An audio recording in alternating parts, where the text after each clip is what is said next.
शाम प्राची टीवी पर सीरियल देख रही होती है, तभी उसकी सास वहां आती है। अरे सीरियल में तो ऐसे मग्न है जैसे आज रात का खाना पड़ोसी आकर बनाएंगे। मुझे पता ही नहीं था आपने अपने बेटे की शादी पड़ोस में भी की हुई है। हैं? मतलब? मतलब इस घर में सारा काम बहू ही करती है, आप तो सिर्फ खर्राटे मारती हैं।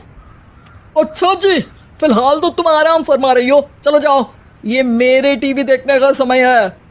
आहा, इसीलिए मुझे भगाया जा रहा है। सॉरी, अब तो बिल्कुल नहीं जाऊंगी।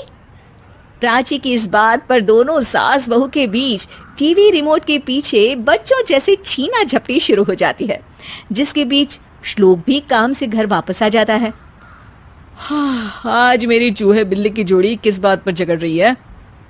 अरे तेरे बीवी मुझे टीवी ही नहीं देखने दे रही। अरे तुम्हारी मम्मी मुझे खाना बनाने के लिए फोर्स कर रही है। अरे वाह, ऐसे बेतुके रीजन पर तो बच्चे भी झगड़ा नहीं करते। अरे मुझे कुछ मत बोल, सब इसने ही शुरू किया है। हाँ हाँ, जैसे आप तो बहुत दूध की धूली है ना। अरे बस दोनों चुप। प्राची जाओ, खाने की तैयारी करो। और माँ तुम छोड़ो, तुम्हें क्या बोलूं, शांति से अपना सीरियल देखो, मुझे दोबारा लड़ने की आवाज सुनाई नहीं देनी चाहिए। ऐसा बोलकर श्लोक वहां से चला जाता है, जिसके पीछे पीछे प्राची भी कुछ न कुछ बड़बड़ाते हुए रसोई में चली जाती है। हाँ हाँ, सासू जी को तो कुछ बोलेंगे ही नहीं, बस मुझ पर ही हुक्म चलता है, खाना बनाओ, जैसे मैं इनके घर में खाना बनाने के लिए आई हूँ। इसी तरह शाम बीतती है और रात को श्लोक और प्राची की सास खाना खाकर सोने चले जाते हैं, लेकिन प्राची गुस्से में कुछ खाए बिना काम में ही लगी रहती है। इस घर में किसी को घंटा फिक्र नहीं पड़ता, मैं खाऊं या भूखी रहूं। प्राची कुछ देर के लिए रसोई से बाहर जाती है और जैसे ही वापस आती है तो वहां दूध का भरा ग्लास देखकर हैरान रह जाती है। फिक्र पूरी है, बस दिखाना नहीं है। प्राची दूध पीकर सोने चली जाती है और अगली सुबह एक बार फिर सास बहू का कार्टून नेटवर्क स्टार्ट हो जाता है। ये तुमने ही किया है। अरे अजीब जबरदस्ती है, मैं बोल रही हूँ मैंने कुछ नहीं किया। दोनों ने मिलकर पूरे घर को पागल खाना बनाया हुआ है। यहाँ कोई नॉर्मल इंसान तो रह ही नहीं सकता, इसीलिए अब पड़ोसी क्या रिश्तेदार भी घर आने से कतराते हैं। और सुन बेटे, तू भी चंगा, तेरी माँ भी चंगी, तेरी बीवी भी चंगी, रिश्तेदार। हाँ जी, आपको नहीं पता क्या, गंगाधर ही शक्तिमान है, रिश्तेदार ही। हाँ हाँ, बस समझ गया। कभी जानवरों जैसे लड़ेंगी तो कभी जुगलबंदी करेंगी। भाई मैं आप दोनों के बीच में नहीं फंसना चाहता। सास बहू की इस मनमौजी जोड़ी से परेशान होकर श्लोक अपना सिर खुजलाता वहां से चला जाता है। चलो अब मैं भी कीर्तन में जा रही हूँ। इस पर जैसे ही सास कमरे में अपना पर्स लेने जाती है तो वहां नाश्ते की प्लेट रखी देख मुस्कुराने लगती है और नाश्ता करके घर से बाहर निकलते हुए कुछ पैसे टेबल पर रख जाती है, जिसके कुछ देर बाद सिलेंडर वाला घर आता है। ओ मोरी मैया, मैं सिलेंडर के बारे में तो बिल्कुल भूल ही गई थी। घर खर्च के सारे पैसे भी मम्मी के पास है और श्लोक से बोला तो उल्टा 4 बात सुनाएंगे। प्राची ये सोच ही रही होती है कि अचानक उसका चेहरा चमक उठता है और वो घर में आकर इधर उधर देखने लगती है।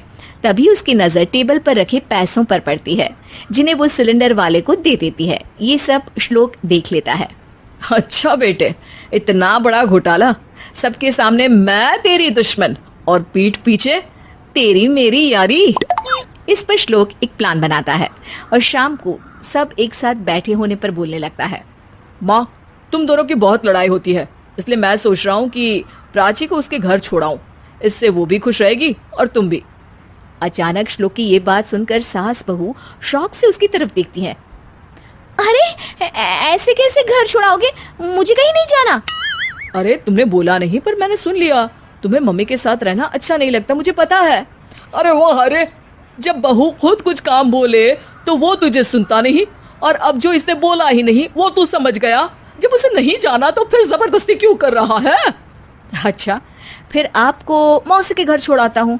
बस अब आप दोनों एक घर में एक छत के नीचे नहीं रह सकती। मैं इस टॉम एंड जेरी की जोड़ी को और नहीं झेल सकता। है? ऐसे कैसे नहीं रह सकते? तुम्हें इतनी दिक्कत है तो तुम्हारा बोरिया बिस्तर पैक कर देती हूँ, लेकिन मम्मी जी कहीं नहीं जाएंगी। बिल्कुल यही सुनना था मुझे। अगर दोनों में इतना ही प्यार है फिर हर वक्त ये लड़ाई का नाटक क्यों करती हो? देखा मैंने कैसे माँ किचन में दूध रखती है और तुम उनके लिए कमरे में नाश्ता रखती हो, और कैसे वो पहले ही तुम्हारी दिक्कत समझकर घर में पैसे रखकर बाहर जाती है। अरे भाई, इतना ड्रामा तो डेली सोप में भी नहीं होता जितना तुम दोनों ने इस घर में फैलाया हुआ है। तू हमें टॉम एंड जेरी बोलता है ना, तो याद कर वो दोनों भी एक दूसरे को बाहर वालों की बुरी नजर से बचाने के लिए हमेशा सबके सामने लड़ते थे, लेकिन अकेले में दिक्कत के समय मदद भी तो करते थे। बस हमारा रिश्ता भी कुछ ऐसा ही है। और वैसे भी अगर सास बहू में तू मैं नहीं होती तो दुनिया वालों को कहानियां कैसे मिलेंगी?